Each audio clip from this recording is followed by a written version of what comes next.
Natalie, when you're ready, you can go ahead and give the introduction and start us off. Awesome. Well, hi, everyone. Welcome to our GMI Mentor Roundtable series. My name is Natalie Meyer, the Program Development Consultant at GMI. To get us started, I would like to let everyone know that this webinar is being recorded and point to the raise hand function and the Q&A button at the bottom of the screen. If you have any questions during the session or comments, please just click the Q&A and chat any questions into the box, and we'll be able to get to those at the end of our session. With that, I would like to send it to John Bowning, the founder of GMI, to give a brief overview of the programs. Thanks, Natalie. I hope we've got a great session for you this time. And Natalie's going to introduce Karyn Scott soon, and she's going to take up the time to tell us about a lot of things about getting ready for your career and marketing yourself. I just wanted, we have a lot of students on the session today that are listening in. And as well as a lot of folks that are potential mentors. So I just wanted to take a few seconds and tell you about GMI itself. We work with students all around the world who are in their last couple of years of college, and we provide them with a business mentor to get them ready to find and land their first job after college. We work with students all around the world, in the US, in Africa, and in Asia. And we would love for you to consider being a mentor if you're not already one. It's a very structured 14-session program that usually students meet once a week with their mentors to go through a program to help them build a business network, prepare for job interviews, and find jobs and apply for them. So if you're interested in this or you want to learn more, just go to the website there on the screen, globalmentorship.org, and that will tell you all about the program. We're glad to meet with you to answer any questions. And if you're interested, just click on the Be a Mentor button to sign up there. So Natalie, why don't you go ahead and tell us about our guest today? Oops. Thank you so much, Sean. Now I'd like to introduce our guest, Karyn Scott, the Chief Marketing Officer at Kloudspot, who will share tips on how to market yourself and land your dream job. We will spend the next hour going over several questions and then flip to the audience for a live Q&A with our students and finish with Karyn's 5 tips for success. Karyn, would you like to give a brief introduction before we get started?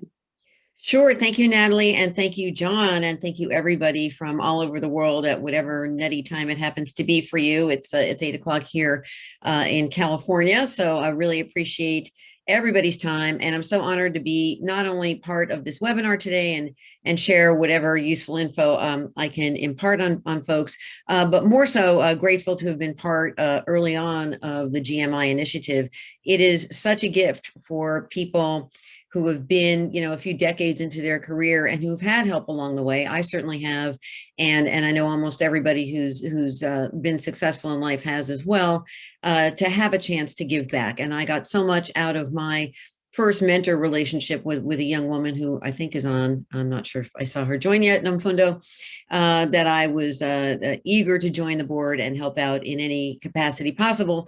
For me, that's from marketing, because my entire career has been in marketing. And that's why this topic today is really exciting for me, because in the climate that we exist in, with people working from home and the job field broadened as people don't have to come into the office, competition is pretty fierce for roles at every level, whether it's entry level or my level and everything in between. And so marketing yourself, packaging yourself, and promoting yourself really is going to give you an edge up in many ways. So I was very excited to be part of this conversation. Awesome. Thank you so much, Karyn. Let's get right into it. When you talk about marketing yourself as a student, specifically, especially those from other cultures, this can be a bit daunting. Can you talk about the fine line between marketing and shameless self-promotion? Yeah, that's actually an excellent question. I want to address the culture point you brought up, because that's actually pretty important. Oftentimes, Americans, I'm one of them, of course, and the American culture can be perceived as a bit pushy, as a bit aggressive. That's just the nature of the beast. I've heard that feedback around myself personally. It's part of our culture here. And when you come not from that culture, not from that upbringing, and are trying to penetrate largely American-based companies, which I know a lot of the work we do at GMI is preparing students to land roles, in American-based companies or multinationals. It's important to know that you can rotate a bit out of your comfort zone and be what might feel slightly uncomfortable in promoting yourself, but certainly not pushy. And so that's really important to take stock of and to think of, because you want to rise above the din. You want to showcase yourself to that potential employer and to the hiring manager, and be proud of your accomplishments and be curious about how you might contribute to the business. So your second point, Natalie, was really interesting too. There is a balance between shameless self-promotion or being pushy and marketing. And as a marketer, what I think about marketing, it's really around thinking of what your value prop is, what your unique differentiator is, and what your story is, right? Everybody's got a story. And what's really interesting, when I was working at Salesforce, there was a study that was done that said there was 100 qualified people for every job, right? Today, that's probably double that or triple that at Salesforce. But think about that for a minute. If there's 99 other people as qualified as you are for whatever job you're going for, what's going to make you stand out, right? So you have to think about what those nuggets and what those stories are, number one. And then really very important, know when to quit, right? If you're in an interview and you can read the body language and you can see people starting to gloss over or look elsewhere, you know it's time to sort of step back and maybe listen and ask a lot of questions. Awesome. That was a great answer. Thank you for that. And going off of that, can you share some examples of what marketing yourself might look like? Yeah, no, good. I wanted to rotate back with my answer to my comment about stories. And of course, as a marketer, I'm a storyteller. So we always rotate back to stories, and, packaging up that story. So at Numfundo, if you're on the line, I apologize. I'm going to share part of your story there. But the young woman that I was honored to mentor from South Africa, in our exploratory discussion, part of what I learned is that she went ahead and founded a nonprofit designed to connect dissociated or absent fathers with their children, to try to bridge that relationship and have the fathers more involved in the life of the child as the child was growing up. That's a pretty amazing story. And that's actually going to differentiate her. And I helped her package that story up. That had nothing to do with her professional accomplishments, what she studied in school, what grade point average she has, or any of that stuff. But that tells a hiring manager a lot of really rich, important things that's going to make her stand out. It talks about motivation. It talks about humility. It talks about compassion. It talks about trying to solve a real problem in her own community, that would raise up that community. You're not going to see any of that on a resume, and you're not going to hear any of that when you talk about your classes or your internships or your grade point average. Everyone's got a story. That happened to have been hers. I have mine. Everyone has their own story. And I encourage everyone to think about that, because to your question, Natalie, how do you sort of package yourself up? That's going to make you stand out above the din. Another thing I wanted to share is I like to think about applying for roles, again, at every level of the organization, not unlike applying to colleges, which many of our students are in college or aspiring to get to college. And there, it's a broader and more fierce field, right? And I remember once reading a case study, in business school, the business class that I took, around Harvard, arguably one of the hardest schools to get into. Basically, everyone who's applying to Harvard, they're all valedictorians. Everybody's a 5.0. Everybody's the captain of every team on the planet. Everybody's done something to save the world. Everybody's basically as high as you can get in the performance scale, right? So what's going to make the person reading the application packet think Natalie or Karyn, is more deserving than anybody else in the crowd? It's back to the story. And one story I read, I think it was in The Economist, that blew my mind. You guys can Google it. It was all about this student in Hawaii who wrote his entire essay about what he learned from watching his father make pancakes for him every day for breakfast. It almost brings tears to your eyes, but the way he used that anchor and that experience he had from being a very young child and wove in and was able to illustrate his worldview and how he was formed as a person and the way he thinks, different from the valedictorian and captain of the lacrosse team and whatever else the guy was, that raised him up. And guess what? He got in. I'm not saying he got in because he talked about pancakes, but you get the point. Really, the best way to market yourself is be authentic. Think about something about yourself that's going to make you differentiate and catch somebody's eye in the process. And then once you've done that, find a way to make yourself visible, right? This age that our students are coming up in is vastly different than when people like myself were coming up, where, believe it or not, we didn't have the internet. We couldn't have video meetings. There was no such thing as a smartphone. I guess you guys all can figure out how old I am at this point. My children call me antiquated, but that's fine. But there's a lot of opportunities now to become visible, to blog about your experience. For this young woman that I mentored in South Africa, to put up a web page, to chime in on social media, to find a way to illustrate some of the case studies like we do at the GMI, where Natalie, you and team have done an amazing job of promoting the relationships that have happened and highlighting mentors and mentees.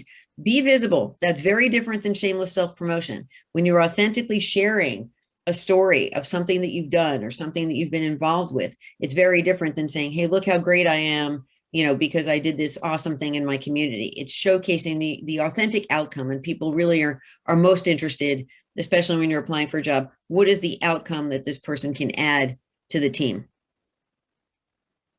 That's awesome. Thank you so much, Karyn. And talking about visibility and showing your work and sharing it, could we talk about a little bit more about networking and how to build your network? And especially if you're a student in our GMI program and perhaps you don't have a network already, how can you cultivate a network and really share your story and build your visibility?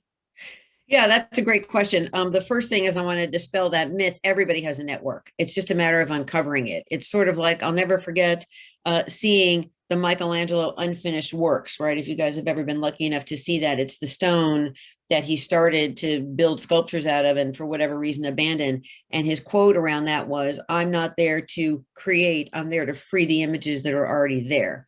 Everybody already, has a network. They just have to uncover what that is. And, this whole concept of 6 degrees of separation is really true. You have no idea where a connection is going to come from. It could be, the aunt of your best friend who was visiting for Thanksgiving, or it could be the guy in your neighborhood who's, collecting wood to build a fire, or it could be, you name it, and you just don't know until you ask, right? It's like they say, the one shot you always miss in life is the one you never take. Ask the question, ask for a connection, tell your story, and ask to get feedback. And you will uncover, a tremendous amount of things about people. Number one. Number two, as I mentioned, you all have the gift, and GMI is very good about having sessions in the 14-week mentor program around this called LinkedIn. I did not have LinkedIn when I was growing up, right? LinkedIn is incredibly powerful. Everybody on this call and everybody listening to the recording of this can go on LinkedIn, and I promise I'll send you $10 if you can't find one person in a 2nd degree, 3rd degree, 4th degree connection that you might be able to reach out to. So that's number one. Ask the question, don't be afraid, and uncover every stone. You never know where you're going to find those connections. The other thing is, and I'm not on commission for this book, but Dale Carnegie, 82 years ago, wrote a book called How to Win Friends and Influence People. Buy a copy, go to your public library and get a copy, ask your library to order the copy. It is without a doubt the Bible in this area. It teaches you all sorts of best practices on how to lean in, on how to not be pushy, on how to cultivate a network. And 80 years ago, he wrote it, and it's still true today. And I read that book again, probably, I don't know, once every 3 or 4 years, because it brings us back to best practices, right? The other thing that I will say about that too is leverage this network. You guys are part of this gift of a network with the GMI. If you've been paired up with a mentor, ask that person for help. When I was mentoring Namfundo, one of the action items I gave her after one of my sessions is to come back with a list of 5 people in my network or 5 companies connected in my network that she wanted introductions to. So she had the action. She had to go do the research, look at my profile, find people she wanted to get connected to. But I was more than happy to take an hour on a Saturday and gin up introduction emails and say, hey, I'm mentoring this young woman. Here's my perception. Here's some cool things she's done. I think she's worth 10 minutes of your time. And by and large, people connected to me will probably take my word for it and have that meeting. as I would with other people. If John sends me a note saying, hey, Karyn, can you spend 10 minutes with this person? I know John, I appreciate John, and it's likely that that's going to be good 10 minutes for me to spend as well. So don't be afraid to do those things. Thank you, Karyn. That was wonderful. And could you share a story or some examples of how you specifically successfully grew your network at the early stages of your career? Yeah. Remember, early stages of my career, half the people on this call weren't even born. Probably their parents weren't even born. So it was a very different world back then. So I'll answer that question, sort of in two parts. Back in my day, right, and absent the pandemic, this is not a bad thing to think about anyway. In this day, where we didn't have internet, we didn't have social media, we didn't have smartphones. Believe it or not, our telephone was attached to the wall in the kitchen. Not making that one up.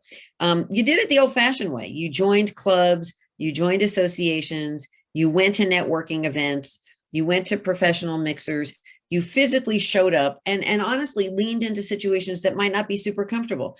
It was very awkward and not comfortable for me as a college student to show up at a professional mixer for journalists. My undergrad degree was journalism. I felt like I don't deserve to be here. Why am I even in this room? People are going to look at me like, who is this person and why is she even here? But if you get out of yourself, own that story that we talked about earlier, and basically psych yourself up and say, I have something interesting to say to someone in this room, and I have a lot of really interesting things to learn. You network around, you ask questions, and you just go up and introduce yourself. So that's kind of how I did it back in the day, joining associations, showing up at association meetings, and being out there. I'll tell two stories to answer your question, Natalie, on how I grew my network. One was when I was making the change from journalism to public relations, right, which was a decision I had made in my career for a bunch of reasons. I joined the PRSA, Public Relations Society of America, the local chapter in Boston, where I was living at the time. And I showed up at every meeting. I volunteered to be on 2 different committees, and that opened up 5 or 6 doors to me in the first month, one of which led to a job within 90 days. Right? Does that always happen? Maybe, maybe not, who knows? But I was able to network with people, share what I was doing, ask questions. That's another good bit of advice. Ask more than you tell. I asked all kinds of questions. What is it like to be in PR? What's your day-to-day? Can I buy you lunch and hear what your story is?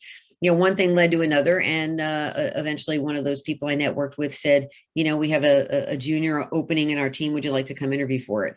So that was one way that I grew the network. I saw what I wanted in my next move.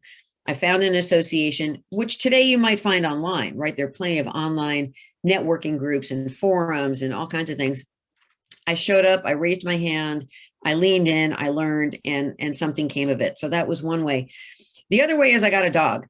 Right. And that may sound counterintuitive, but, getting a dog got me to different parks and different walks and different areas where the initial commonality is your dog, right? Oh, you have a golden retriever too. I've got a puppy. Let's talk. And the next thing you know, you start meeting these people for the walks. And the next thing you know, you start saying, hey, Natalie, what do you do?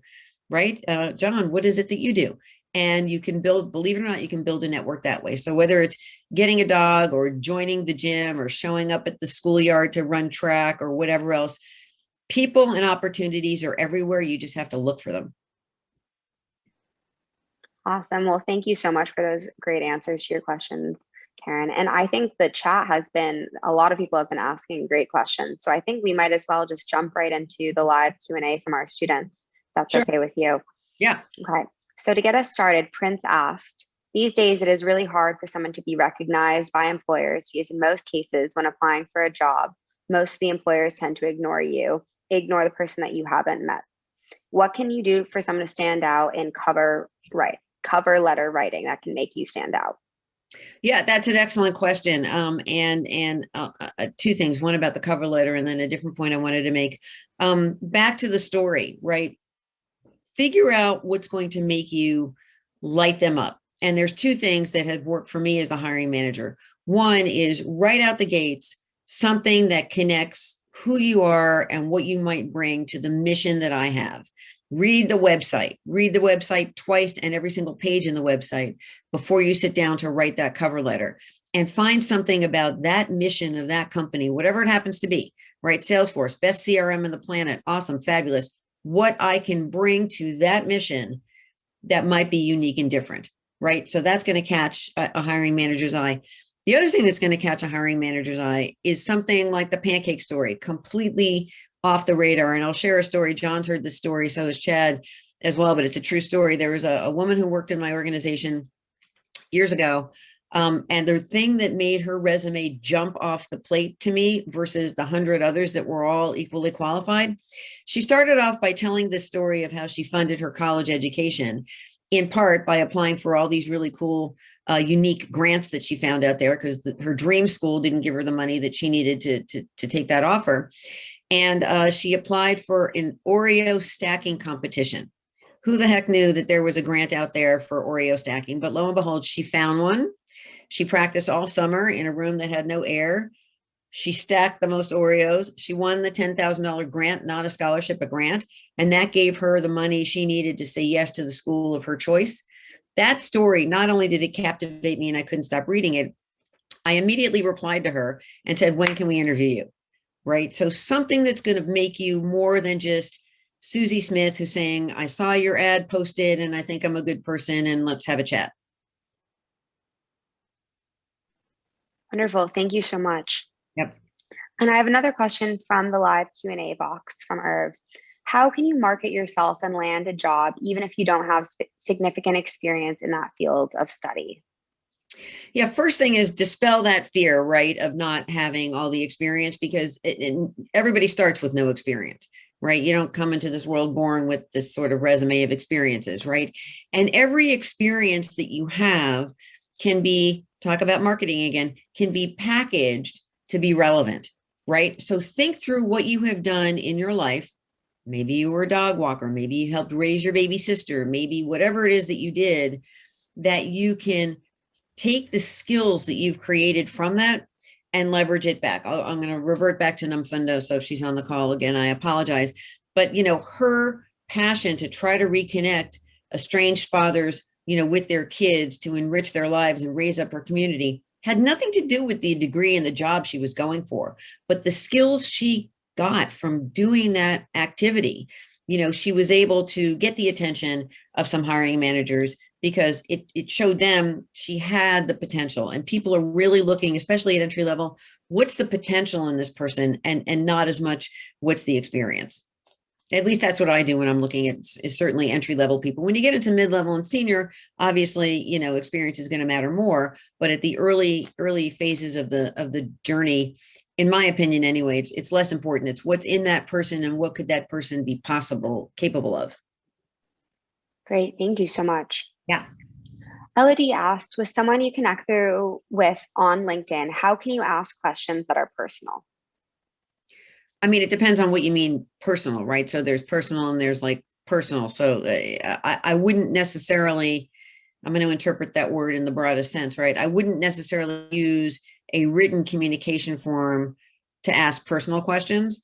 So try to keep the business at hand as business on LinkedIn and save any personal questions for, an actual conversation or a Zoom meeting or whatever. But the word personal, I'm not sure in what context you're talking. Great, thank you. And if you would like to follow up on that question in the chat, we can come back to that. Sure. And Barbara, there's been several questions in the chat, but I wanted to jump quickly to Barbara asked a question following up from your previous question about telling a story. Where exactly should that story go? Because if you have a resume, say you have all your specific career or all of your jobs and education experience, where would you put it? On your cover letter, in an interview, where would it go? Yeah, that's a really good question. I think you obviously can't put that, in the resume necessarily, right? You might tease it up in an objective statement or something like that, or if it's an actual job like what Namfundo did with her nonprofit, that's the kind of color that will come out, in an interview situation. And back to my earlier point, you have the World Wide Web at your fingertips. Vlog, raise your hand in a chat room. Contribute to a conversation that's on a thread in a professional association. Use your social media channels, right? Retweet something. John says something really interesting on GMI, reshare that with your perspective on it, because you can at least include those links and those stories, in the digital resume as a starting point. And then of course I would use the color when you're actually in the meeting, or honestly, you could take the bold move and stick it in your cover letter like this Madeline woman did with her Oreo stacking, right? So don't be afraid to lean in. Just know when it's too much. I wouldn't write a 3-page essay about Oreo stacking, but she wrote a paragraph that intrigued me enough that I actually, to be honest, I didn't call her because of her experience. I called her because I couldn't figure out why anybody would spend $10,000 on someone who could stack Oreos. Because if it were me, I'd be eating them all, so I'd never win. Thank you for that. And Elodie followed up on the question asking about when you're messaging someone on LinkedIn, asking someone about their personal success in his or her career, because they probably would not be sharing those early successes on their public platform. If that makes sense. Yeah, I mean, the ones that I respond to is if somebody pings me and highlights something in my background that was interesting to them that they wanted to learn more about as the entryway in. So for example, and this is in one of my 5 tips at the end there, if somebody pings me on LinkedIn with a very explicit comment like, gee, I see that, I don't know, whatever it was, you built the first big data platforms conference. I'm in a job right now where I'm looking at a job where it's all about building a first unique, conference experience. I'd love 5 minutes of your time to really understand how you approach that challenge. That's the kind of very explicit, time-bound, direct question where I would say, happy to give you 5 minutes to talk about, what I learned. And when you get that 5 minutes, that's when you can start to ask those follow-on questions. Does that make sense? If somebody comes right out to ask you something personal and you don't know who they are, without a doubt, they'll probably delete you. I mean, I would, right? Exactly. Thank you so much. The next question, Lorado actually knows Namfundo from South Africa, and she really appreciated sharing the story. So she would like to ask, what can you do to get rid of the nerves and make sure that people get engaged in your story? Because marketing yourself like that, it can be really scary at first. I know from my own personal experiences of getting out there. How can you calm your nerves and really lean into it, as you say? Yeah, I mean, 2 things. I read a lot, as you can tell, because I'm going to recommend yet another book that I don't get commission for. It's called You Are a Badass, right? A woman named Jen Sincero. Buy the book or get it from your library or have your library, order it for you. That book is entirely about how to get over the jitters, how to find that badass quality in yourself, and promote it. So that's one idea that has a bunch. I learned a lot from reading that book, and that's another book I read time and time again. But the second point is, everyone's got their thing, right? John knows this, that every morning, first thing I do is I exercise.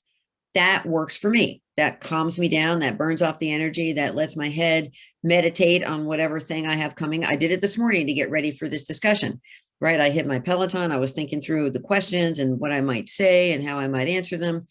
Everybody can find something to bring them into a peaceful situation. Maybe that's 5 minutes of meditation. That's what my mother does every day. Find a quiet spot, zone out. Maybe it's walking your dog. Maybe it's looking at the birds flying around your yard.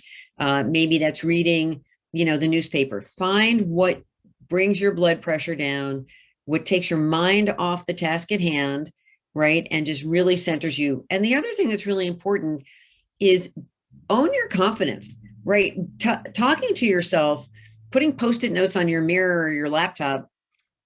I got this. I know this. Natalie wants to talk to me. I have something interesting to say.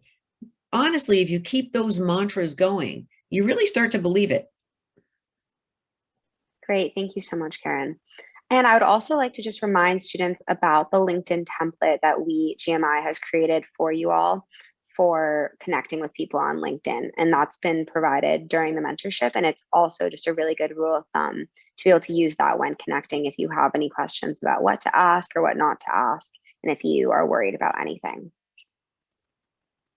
And we have lots of questions coming into the chat right now. So let me pull up the next one. Thank you guys Brian, for all the questions. Very good questions. Thank you.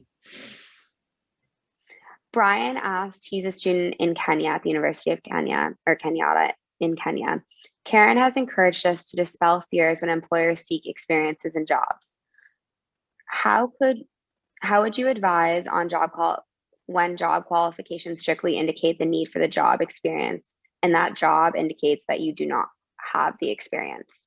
Would it if you do not have, I think basically, if you do not have the general qualifications, would that automatically dispel you from being a candidate for the job if you're a hiring manager?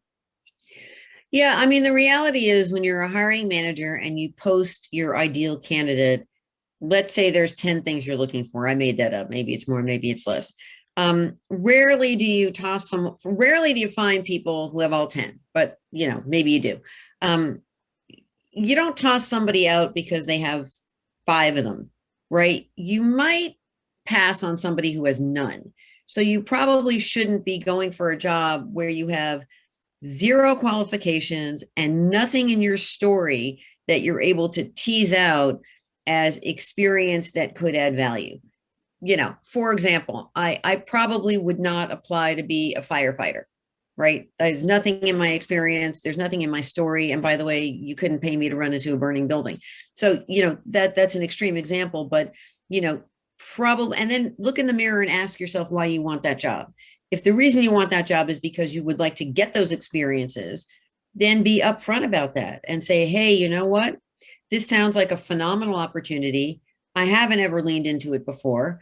I'd love 10 minutes of your time to really understand how someone like me might approach preparing for that. Right. And by the way, if it's really the thing you want to go do, like me, when I was making the transition from journalism to PR, volunteer, especially in this time and age.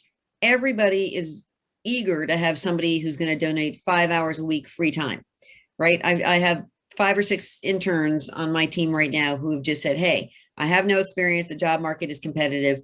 I have, 10 hours a week. Is there anything I can help you with? Who would say no to that, right? Even if the person does 50% of the job right, you have an added 50%. And by the way, you've helped somebody on their journey.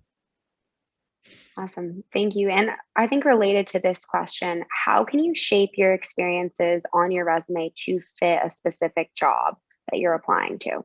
Because you might have skills specific to something, but you can craft to reword to make those skills transferable. How would you do that? And that's a really excellent question, because you should be doing that, right? So every time you're applying for a new job, back to my point about read the website twice and read, if you can find the hiring manager or somebody in that group, read their blogs, read their posts, really try to understand what it is that they're looking for and trying to do as their mission, and absolutely reshape at least your objective statement and your cover letter.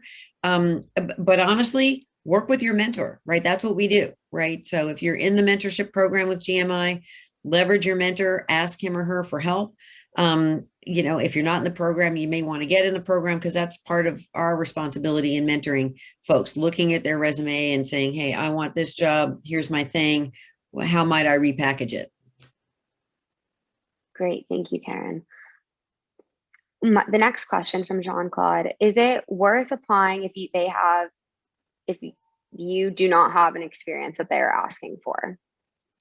Yeah, that's similar to the earlier question. And I would say absolutely, if it's something you really want and something where you feel there's something in your background that you can spin up to match with their mission and their vision and what the company's trying to go do, it's absolutely worth applying for. And this is where your network comes in really handy, right? So find someone who knows 6 degrees of separation is a real thing. Find someone who knows someone who knows someone who knows someone who might actually get you 10 minutes of time, with that company. I have hired people who are sons and daughters of friends and work colleagues and whatever, who, had I seen their resume come across, I might have said, well, I don't know, this person doesn't seem to have any experience. But once they get in front of you and they can share their story and help you understand the value they could bring, that makes a big difference. And back to my earlier point, if all else fails, volunteer. I mean, especially in this climate where economies all over the world are having challenges and we're all trying to rebound back during this COVID thing. Almost never will somebody say, no, I don't actually want some free help for 10 hours a week. I'd be shocked. Going off of that question, Karyn, and this is something that I experienced when I was in school and going through jobs and talking to people. If you haven't had the opportunity to volunteer your time and get say an unpaid internship, but you've had to work to support your family or support yourself. How do you go about that? And how can you articulate that to your potential employers? Yeah, I mean, two things. First of all, everybody has 5 hours somewhere in their life, right? So if you think you don't, go down and write out your 24-hour schedule, and I promise everybody's going to find 5 hours in a week. You will find it. Maybe you're less on your phone, maybe you run a half a mile less, whatever it is. If it's important to you, and I suggest it should be because it's giving the gift to you, everyone can find a 5-hour slot. So that's kind of number one. And number two is that, to me, Natalie, is a very important part of somebody's journey and story, right? For whatever your circumstances were and whatever's going on with your family, where every minute of your free time had to be leaning in and helping out. And by the way, that's a huge number of the world these days. You learned something in those experiences, even if it was bagging groceries. There are things that you have picked up and insights that you may have, and you may have decided to stack the soup cans at a different place because they sell better there. You have something that went on in whatever you did that you can shape into that, number one. And number two is, it's not a negative. It's a big, huge positive. If you are trying to pursue your dreams and get your education and do your thing, but you've got family obligations as well. That's not a bad story. That's actually a great story. Find the nugget in there of how you use that and got something out of it. Awesome. Thank you. That was a really helpful answer. And Karyn, can you talk about how having confidence in yourself can really help you get a great job where you might not be specifically qualified for that? Yeah, it's a great question. There's an old adage that's called fake it till you make it, right? Some of the most seemingly confident people are the most insanely insecure people you'll ever meet, right? And I've found this out through interviews and reading books, and some of the folks that you would think are just incredibly outgoing are especially actors. Oddly enough, my older son's an actor, and I see this all the time. They are insanely insecure, right? But their persona is that they're not. And this takes time and practice, but you have to have your mantras in your head. How do you think these Olympians win these, incredible sports, right? They visualize the finish line. They say to themselves, I'm on the podium with gold, right? I'm a triathlete, right? I do triathlons and stuff. I see the finish line in my head all the time. And honestly, that really makes a massive difference. So have the confidence, practice in front of a mirror, practice in front of your dog, practice in front of a rock. It doesn't really matter. But the more times you can be authentic with your story and own it and say to yourself, this person on the other side is going to learn something from me. I'm going to learn a lot from them, but I'm going to give them something that they can remember me by, whether it's making pancakes or stacking Oreos or whatever it is. Awesome. That was great. Thank you. And getting back to our live Q&A, we still have quite a few, but we want to make sure that we give time for you, Karyn, to go through your 5 tips of success. So we'll answer maybe 1 to 2 more questions and then get into that. And if we still have time at the end, then we can answer a few more questions. Yep. But one last question before we get to that is, if you have too many interests, say being a jack of all trades, will that hurt your chances of getting hired? I can only answer that from my personal perspective in marketing and technology. And usually, yes. And here's the reason why. When you're trying to hire, you're looking for a specific thing. I need to hire someone in the PR team. I need to hire somebody in the social media team. I need to hire somebody in the product marketing team.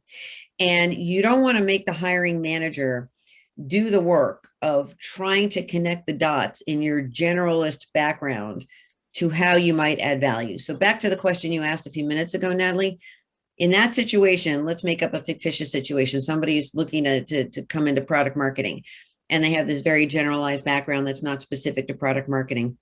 Do the work of figuring out, what does a product marketing manager need to be doing, and what in my background can I shape as relevant, right? Back to the story about bagging groceries and creating an end cap of soup cans, because you notice that people buy more soup cans when it's at the end versus in the middle. I made all that up, but you get the point, right? If that's an important job that you want to have, an important set of experiences, do the work, because no one's going to do the work for you, in thinking through, what does that job really require? What is it that I have that might actually fit? And then lean into that, right? If you just throw it across as a very generalist thing, it's not going to catch anybody's, it wouldn't catch my attention, right? But talking about stacking soup cans, I would say, wait a second, this person has an understanding of how to position and market and all this kind of stuff. Awesome. Thank you for that. And one final question before we get into your tips for success Sure. from Dorcas. How would you respond when someone says you're overqualified for a position, but you still want the job? Yeah, that's actually a great question. There's a couple ways you can respond to that. One is, awesome. Is there anything else in a different level that might work for me? Right. So it doesn't hurt to ask the question, right? Do you foresee a job opening now or, in the next 90 days or whatever else? Along those lines, gee, do you know of any other people in your network that might be hiring this level of a role type of thing, right? Usually that answer will come from a budget standpoint, right? Or at least in my line of work. If somebody comes that's very overqualified, that says to me that they're outside the salary band and whatever else. And it doesn't hurt to ask and say, hey, you know what's the salary band? What are you looking for? Because by and large, it's an additive benefit to me as a hiring manager to get somebody who's very qualified for a role. If I know they really want the role, right? If I can tell that that's really what they want to do, they're not just doing it because they want a job today and go look for another job, right? And you can suss that out as a hiring manager. It behooves me to have a more senior person in that job, right? 9 times out of 10, in my experience, it has to do with salary band. And if someone, for example, if somebody says, hey, I'm looking to make a move, right? So I know I'm going to step down from a compensation standpoint and I'm okay with that. What's the band? Let's discuss it and see if there's a way to keep continuing. And honestly, if that happens, go find another role where you're, in the midsection of the qualification. But again, it doesn't hurt to ask and say, do you have another job coming up where I could add value? Great, thank you. And there's just one question that just popped into the chat that I saw that I think would be good to answer. When you are asked on any type of job description, it usually asks you, how much do you wish to be your basic salary? How do you go about answering that? Yeah, my rule of thumb is never throw down a number, right? You're always going to try to get the other person to throw down the number first, which is a game because they have the same strategy, right? So they're not going to throw a number out as well. And I would just say flexible or negotiable. Awesome. Thank you for that. Okay, there has been such great questions and we really appreciate all of you who have been asking, and I apologize if we have not gotten to you yet, but we want to make sure that we have time for Karyn's 5 tips of success. And so John, would you like to share your screen? Perfect. And we can just go through these 5 tips and see where we are with time at the end. Yeah, I'll go quickly because I do want to make, these are awesome questions and I want to make sure we get to them. And a lot of this is sort of a summary of what we've already talked about in this discussion, Natalie. One is casting that wide net, right? You will find somebody if you go, again, I'll give you $10 to anybody on this call. If you cannot find one human that you're connected to, in a 3rd or 4th degree, connection there. If you're in the GMI program, shame on you if you don't ask your mentor for 5 people, right? Come to them the way I asked Namfundo to come to me with the 5 people she wanted to meet or the 5 companies she wanted an intro to, right? Because that's part of what we're here for, trying to help open doors. So cast the wide net, talk to the guy who's stacking bricks, talk to the person in the dog park, talk to, I don't know, the person who's next to you on the bus. There's always an opportunity, and you would be really surprised in finding someone like, oh, wow, you work for that company? Wow, it's such a cool company. I'd love to, buy you coffee someday and understand a little bit more. Oh, your husband works there. Your daughter works there. Just by opening up the conversation, you'll find somebody. So cast a very wide net. That was tip 1. Anybody know who said this quote? Going once, going twice, gone. Oprah. I love Oprah. She's amazing. She actually has an airport call signal, Oprah, nothing else. Pretty interesting.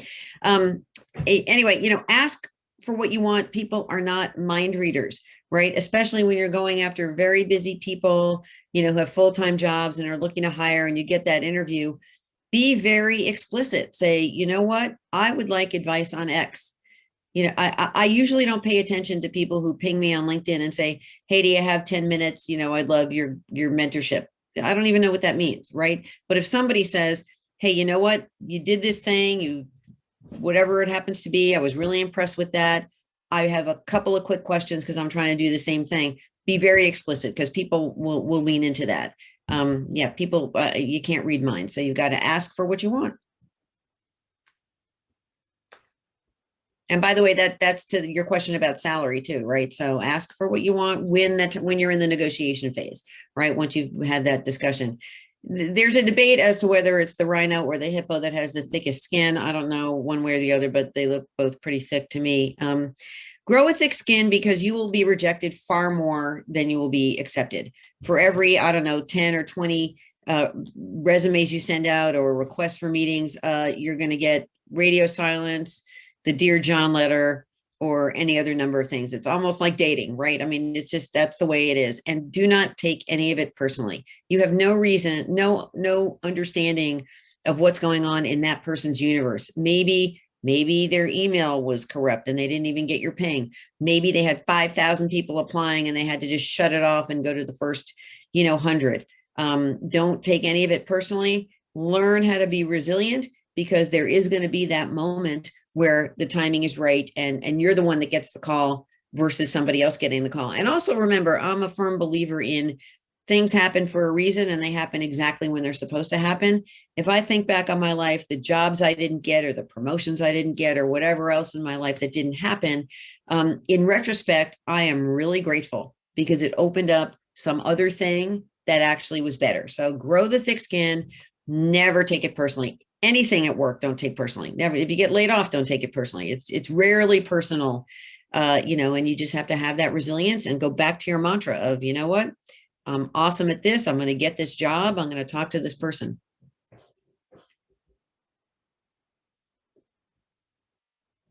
This is a very basic tip that I learned in that Jen Sincero book that I mentioned. That's really important. We all sit there with some kind of calendar, whether it's a paper calendar or online or on your phone, and we schedule everything. We schedule when we have to walk the dog. We schedule when we're going to be in school. We schedule deadlines at work. I scheduled this meeting today. Very seldom do people schedule their time for themselves. And I would suggest if you're out there trying to find a job, trying to land a first job, a new job, your dream job, whatever it is, that has to be a massive priority for you.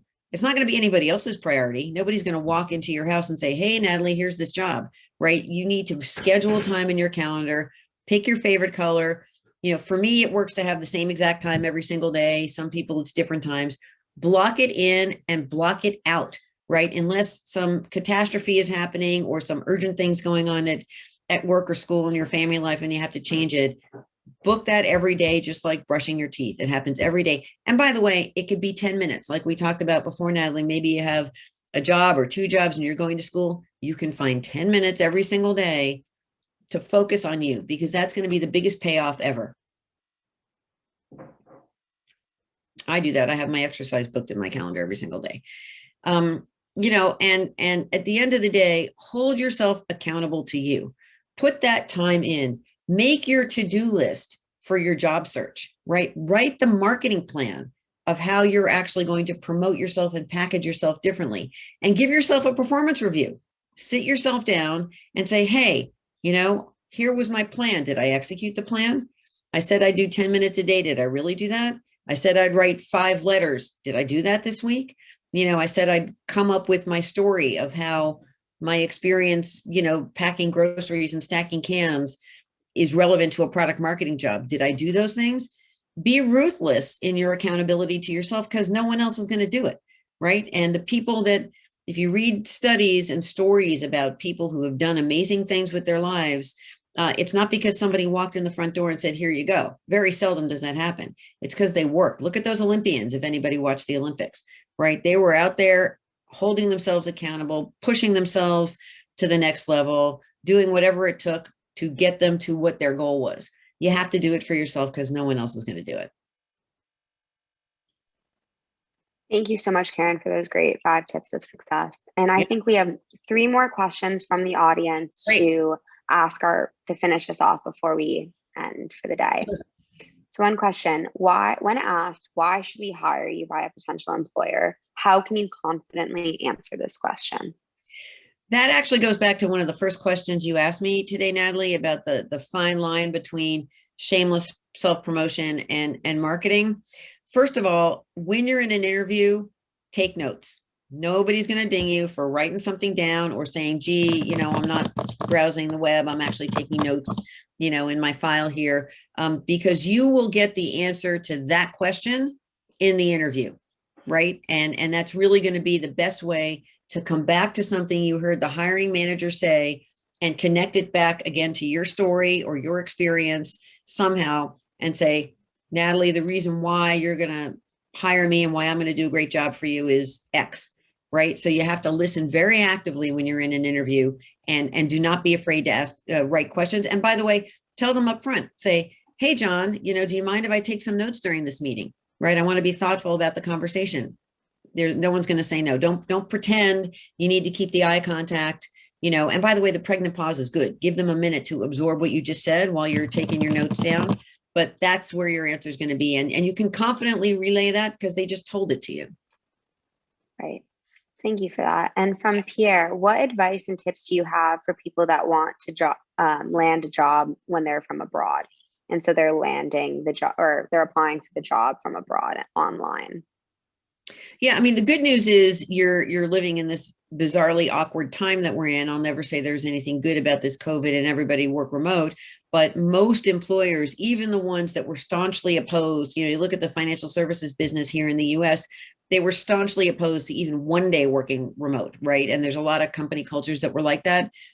You pick up a newspaper, nobody's done that anymore. So I think you're in a very advantageous time where geography and time barriers, have blurred quite a bit. So awesome that you're in that moment, number one. But number two is, I would put it out of your mind until they bring it up, right? I mean, the only challenge could be if there's a time zone issue, and that will come clear in the interview, but you shouldn't perceive, distance or location today anyway, as a barrier.